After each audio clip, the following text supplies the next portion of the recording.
Bienvenue à toi sur la chaîne YouTube Tag Team Crew. Aujourd'hui, on va faire la review de NXT New Year's Evil. Alors j'espère que tu es bien installé. On va faire ça assez rapidement, plus rapidement que la vidéo précédente. Je serai en compagnie bien évidemment de mon tag team partenaire, j'ai nommé Clément. Comment ça va Clément? Et salut à tous et bienvenue sur la chaîne. On se retrouve aujourd'hui pour une nouvelle vidéo.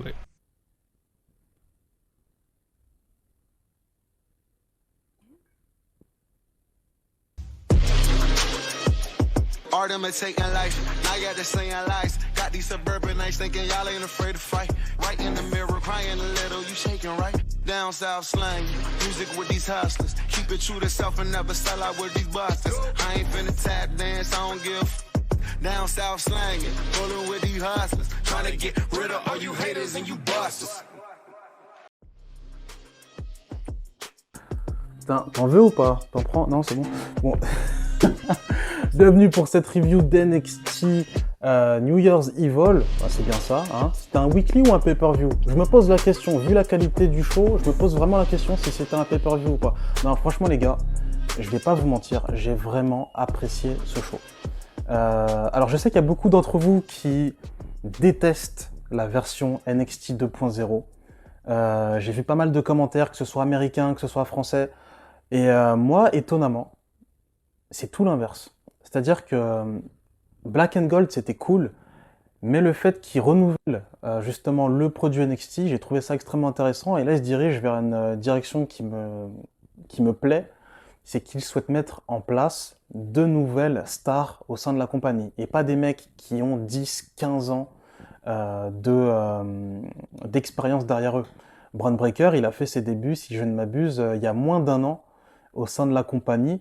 Et aujourd'hui, bah, c'est un solide lutteur au sein d'NXT, mais on va en reparler de Bron Breakker. Mais du coup, ah oui, j'ai oublié de préciser, effectivement, c'est pas Clément, bien évidemment, vous l'avez reconnu.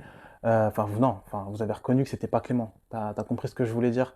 Clément reviendra, vous inquiétez pas, on a enregistré des talks, notamment une vidéo sur comment j'ai découvert le catch. Alors c'est pas une vidéo où je vais parler tout seul, hein, c'est le titre de la vidéo, ça commence par, nos anecdotes commencent par comment j'ai découvert le catch. Donc il racontera son histoire, je raconterai la mienne, et on vous invitera à la suite de la diffusion de cette vidéo à raconter en commentaire comment vous avez découvert justement cette passion qui est le catch. Je pense que ça risque d'être très intéressant. Mais aujourd'hui, on va parler de NXT New Year's Evil. Et on commence de suite avec l'opener. Alors, l'opener voyait Carmelo Hayes, champion North-American, contre, j'allais dire Tommaso Ciampa, non, contre Roderick Strong, champion Cruiserweight. Et moi, je m'attendais à une victoire de Roderick Strong, et en fait, non. Non. C'est Carmelo Hayes qui a gagné ce match. C'est pas plus mal, parce qu'au moins, il y a une logique maintenant chez NXT 2.0, c'est que on veut vraiment miser sur le futur. Et le match, pour moi, a vraiment mis en avant les talents de Carmelo Hayes. Alors, j'ai un petit bémol sur ce match, c'est qu'à un moment donné, vers la toute fin, Carmelo Hayes se retrouve sur la troisième corde, donc dans le coin, et Roderick Strong vient pour lui faire une superplex. Le problème, c'est que les deux chutent, et on a l'impression qu'en fait, Roderick Strong a botché son move, mais on comprend par la suite qu'en fait, c'est Carmelo Hayes qui l'a repoussé, et même Vic Joseph, le commentateur d'NXT, s'est posé la question, et il l'a bien tourné. Là, j'ai remarqué son professionnalisme. Il a dit le tout est de savoir maintenant qui a pris le plus de dégâts. Au lieu de dire je sais pas qui a fait le move, il a dit on attend de voir qui a pris le plus de dégâts. Enfin, il l'a sorti plus propre que ça, mais c'était plutôt pas mal. Mais j'ai trouvé le move très chelou. Je l'ai revu 3 fois et j'ai toujours pas compris ce que Ace a voulu faire. C'est peut-être le cadrage de caméra. Enfin bref. Du coup, le finish se termine avec un super leg drop. Bien porté, enfin voilà, victoire de Carmelo Hayes. Petite naïveté de ma part, mais je pensais vraiment que Strong allait gagner ce match. Mais ça me déplaît pas non plus que Carmelo Hayes gagne. Ce show maintenant a pour but de mettre en avant les nouvelles superstars, donc pourquoi pas. Alors, la suite de ce show voyait Grayson Waller contre AJ Styles, et je vais vous faire une confidence. Grayson Waller, j'apprécie totalement le personnage. C'est-à-dire que là, ils sont en train de faire un truc avec ce gars-là, c'est le top heel. Alors c'est pas le top heel façon Randy Orton. Randy Orton, il avait une classe et t'avais peur de lui. Là, c'est le top heel d'NXT, mais genre, tu le détestes. Tu le détestes vraiment. C'est un petit con. C'est le petit con de ta classe qui fait des vannes sur tout le monde, qui a tout le temps les vêtements à la mode, mais qui est tout seul. Tu vois ce que je veux dire? Il fait des vannes sur tout le monde, mais il est tout seul. Et il a un côté agaçant, et ça marche totalement. D'ailleurs, pour ceux qui regardent Monday Night Raw, il a fait, enfin, là il en révélé avec AJ Styles, donc il est parti voir AJ Styles à Raw parce que Styles était venu à NXT. Et là, du coup, c'est le troisième affrontement, on va dire verbal entre les deux. Sauf qu'on s'attendait à un match. Donc AJ Styles est venu avec sa tenue, il avait juste enlevé sa veste et il y avait match. Sauf que Grayson Waller, lui, il arrive en chemise. Donc déjà, tu te dis, il vient pas pour faire le match. Et on se rend compte par la suite qu'en fait, Grayson Waller ne veut pas faire le match parce qu'il estime que ce soir, il y a beaucoup trop de matchs importants, il y a trop de hype, et son match va être perdu dans la hype ambiante. Donc il dit à Styles, écoute mec, on va faire notre match, mais moi ça c'est un money match, on le fait la semaine d'après. C'est un heel, c'est un lâche, mais l'argument se tient, et ça colle totalement avec son personnage, donc j'ai hâte de voir ça par la suite. Alors, moi j'ai envie de parler d'un petit segment qu'il y a eu en backstage entre deux équipes féminines. Alors, du coup, de tête, il y avait Persia Pirotta, Indy Hartwell, Casey Catanzano, Miller, j'ai oublié son prénom, et Kaiden Carter. Et du coup, en gros, elles veulent devenir les championnes par équipe, sauf que du côté des faces, elles sont 3, et du côté des heels, elles sont 2. Du coup, Persia Pirotta se retourne et voit qu'il y a une femme du roster NXT, et c'est Tiffany Stratton. Donc Tiffany Stratton, pour ceux qui regardent pas NXT, c'est une gimmick de Paris Hilton. Ils en ont fait des caisses lors de... Enfin, c'est la procédure habituelle, hein, c'est des petites vignettes pour annoncer la venue d'un personnage. Elle a fait ses débuts la semaine dernière à NXT. On n'en a pas vu grand-chose. Pour le moment, j'attends de voir ce que ça va donner. Et un petit détail vraiment, mais ridicule. En fait, Tiffany Stratton, gimmick de Paris Hilton, est sur son téléphone en train de texter ou je sais pas quoi. Sûrement sur TikTok. Et bref, on lui parle. Et d'un coup, elle se dit, mais c'est quoi ces crasseuses qui me parlent? Elle appuie sur un bouton, et elle parle directement au téléphone, et elle sort, papa, ils sont trop chelous les gens ici. Je savais pas qu'on pouvait recevoir des appels aussi rapidement. Je savais pas. Et du coup, elle se lève, et il y a une autre lutteuse, Wendy Choo. Alors, Wendy Choo, pour ceux qui ne regardent pas NXT depuis quelques semaines, c'est... est-ce que vous connaissez la bande dessinée Où est Charlie? Donc, Où est Charlie, vous connaissez le principe. Et ben Wendy Choo, depuis quelques semaines, dans les shows d'NXT, elle apparaît à des moments totalement inattendus. Et on ne savait pas où ça allait mener. Et au final, ça va mener à un match. Là, en fait, Katie Catanzano dit à l'équipe des Heels, bah prenez elle. Et Wendy Choo, en fait, elle dort tout le temps. On ne sait pas où ça va mener, mais du coup, elle va faire partie de l'équipe des Heels. Donc je pense que ce qui va se passer, c'est que Wendy Choo va mener à la défaite son équipe. À noter que Wendy Choo était mailing avant. Donc là, c'est un changement de gimmick totalement à 180 degrés. Donc on va voir ce que ça va donner. Alors, par la suite, on a eu l'affrontement entre la team MSK contre Imperium. Alors, vite fait, pour résumer, MSK avait perdu leur titre tag team contre l'équipe d'Imperium. Du coup, il y a eu tout un feuilleton pendant 3-4 semaines pour montrer les MSK chercher un chaman pour leur redonner de la motivation. Il se trouve que le chaman en question était Matt Riddle, donc c'est bien trouvé parce qu'ils ont à peu près le même type d'humour, le même type de mentalité, donc c'est pas mal. Imperium, bah, du coup, a vu le retour de Walter, donc du coup ça fait 3 contre 3, et Matt Riddle a proposé un match. Match remporté par l'équipe de MSK et Riddle. Alors c'était c'était un excellent match, il n'y a pas de souci à ce niveau-là. Ce qui est drôle, c'est que Matt Riddle a fait des dédicaces à son tag team partenaire, Randy Orton. Donc il a tenté le double DDT à l'aide des cordes.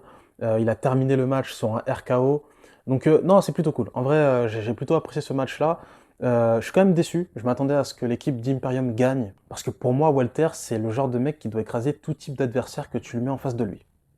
Point barre. On passe maintenant au match féminin et ce weekly NXT New Year's Evil, moi il y a un truc qui m'a frappé, c'est qu'on a vraiment l'impression que c'était un pay-per-view.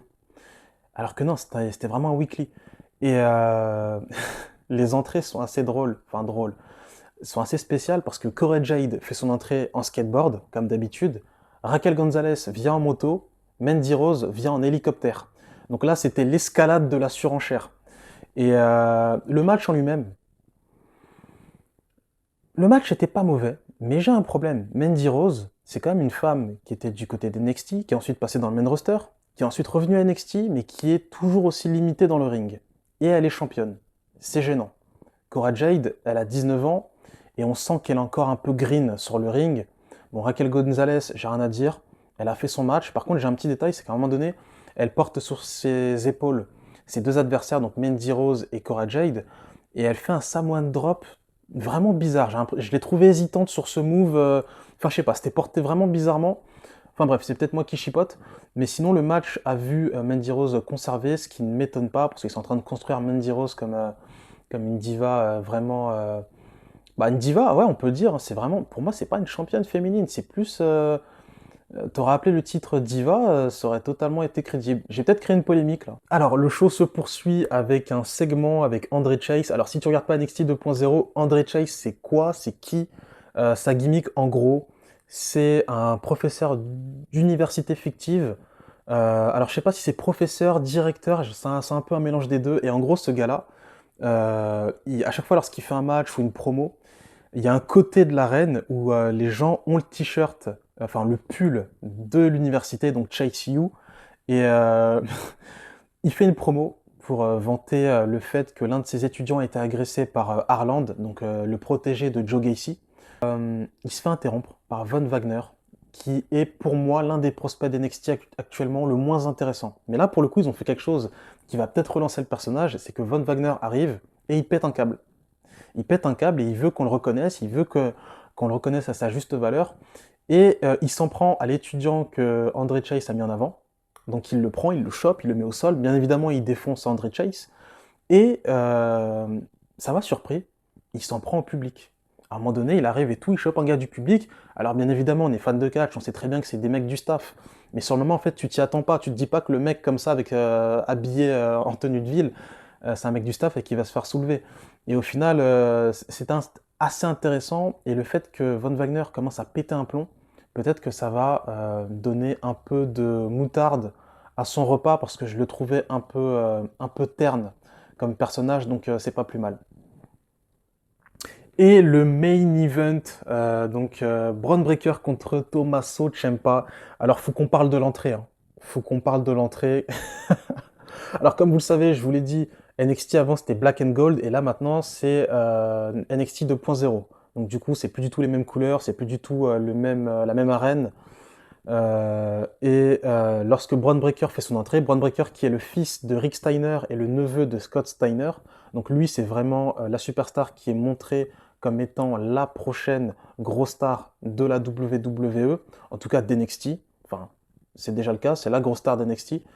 Il fait son entrée avec des chaînes, et derrière lui il y a le grand écran géant qui montre le logo Black and Gold, donc l'ancien logo d'NXT. Il tire ses chaînes et ça explose le logo Black and Gold, et qui laisse justement entrevoir le nouveau logo d'NXT. Donc si tu n'avais pas compris que la WWE veut mettre fin justement à cette ère Black and Gold, ils ont réservé un autre truc pour toi, c'est que Bron Breakker fait 2 pas en avant, ensuite d'avoir brisé ses chaînes, et il y a une espèce je sais pas comment on peut appeler ça, mais une espèce de sculpture qui représente le logo Black and Gold d'NXT. Et vous devinez ce qui se passe, hein. Il met un gros shoot dedans, donc voilà, si t'avais pas compris, là je pense que le message il est bien passé. NXT Black and Gold, c'est bel et bien mort. Et ce qui me fait marrer, c'est que t'as Tommaso Ciampa qui arrive juste après, et il arrive, il fait son entrée, donc désolé pour le micro, il prend son titre comme d'hab, au niveau des bras, et il regarde la destruction de Bron Breakker, et il se fait, ah ouais, c'est bon, là ce soir c'est mon dernier soir avec le titre, c'est sûr. Enfin bref, moi je l'ai compris comme ça. Et le délire qui se passe, c'est que pendant le match, pour moi c'était plié d'avance, hein, que Bron Breakker ressorte avec le titre. Il avait déjà perdu contre Tommaso Ciampa à Halloween Havoc quelques semaines plus tôt. Donc perdre une deuxième fois contre Tommaso Ciampa, c'était c'était inenvisageable. Et le délire en fait, c'est que Dans le match, il m'a fait douter, Tommaso Ciampa. À un moment donné, il lui met 3 running knee dans la tempe, suivi d'un fairy tale ending. Et là, je me dis, c'est bon, c'est terminé, c'est pas possible. Et Braun Breaker s'en sort. Et bien évidemment, s'il s'en sort, bah, tu te dis, bah, s'il peut résister à ça, c'est qu'il va forcément gagner. Et ça n'a pas loupé parce qu'il lui a mis un bulldog depuis la 3e corde, suivi d'un Steiner Recliner, donc un camel clutch. Et du coup, Braun Breaker a remporté le titre. Donc voilà, NXT 2.0 est totalement lancé sur les nouvelles têtes, les nouveaux prospects. Je vais pas vous mentir, je vous l'ai déjà dit auparavant en début de vidéo, j'aime beaucoup ce que NXT propose et ce que NXT va proposer. D'ailleurs, ils ont fait du teasing pour la semaine prochaine. En plus du AJ Styles contre Grayson Waller, on aura du Santos Escobar face à Xion Queen. La stipulation du match est très bizarre, hein. On est en 2022 et en fait, ils vont se battre pour Elektra Lopez. Alors oui, je peux comprendre que tu as envie de te battre pour Elektra Lopez, mais en 2022, je suis assez étonné qu'ils fassent des gimmicks comme ça. Enfin, des gimmicks, des storylines de ce type-là.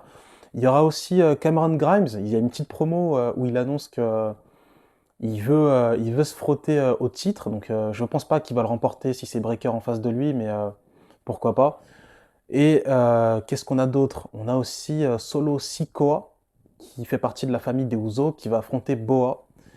Et ah oui, pour terminer, on a aussi le Tony D'Angelo contre Pete Dunne dans un pied de beach, non pas de, pas de beach, mais pied de beach match. Alors je crois que c'est crowbar pole match, un truc comme ça. C'est comme ça qu'ils l'ont appelé. Du coup, en gros, il y aura le pied de beach qui sera accroché à un poteau. Le premier qui arrive à décrocher ce pied de biche aura l'avantage avec cette arme. C'est pas un match que j'attends, mais bon, Pete Dunne déçoit rarement, donc pourquoi pas.